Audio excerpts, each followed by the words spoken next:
what do I think are the three most important qualities in a teacher?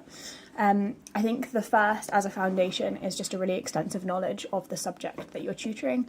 So I specialise in politics, history of art and history, and obviously having taken them at different levels, at A-level, undergrad and now at masters, I have a really broad knowledge that I can pick on, and this helps me kind of select which knowledge, which facts, which case studies, which theoretical positions are best suited to the student, and they might be, a GCSE student or an A-level student or an undergrad student, but having that extensive knowledge really helps me tailor what I teach to the student.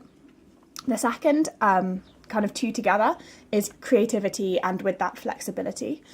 I think alternative, non-traditional approaches are hugely important when it comes to private tuition. It's often, not always, but often why tutors are approached.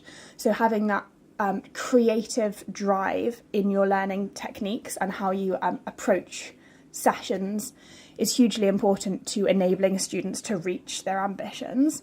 And then the last one would be patience. All teachers need patience. It's going to take often a lot of times explaining or finding those creative ways to impart knowledge or new learning techniques. So those are my three qualities.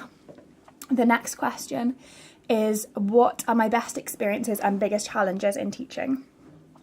Undoubtedly, my best experiences have been building confidence and inspiring students. I am a dyslexic student, I'm a first generation uni student, and I've taken my educational background, much of which is non-traditional, and tried to convert that into alternative ways of alternative learning methods, telling people that they can achieve when they've been told that they can't, whether that's through learning disabilities or family background.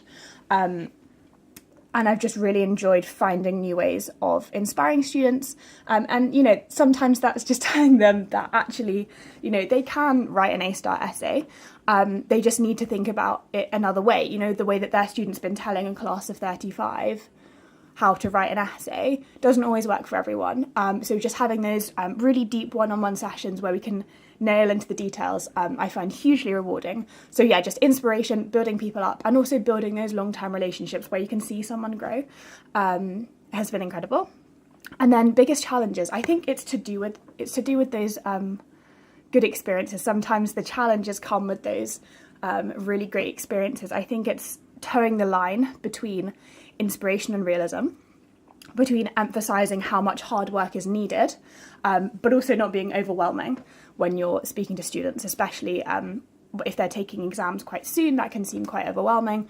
So I really try to both inspire and encourage, because a lot of students really do need that kind of verbal build-up, but also being realistic about what can be achieved.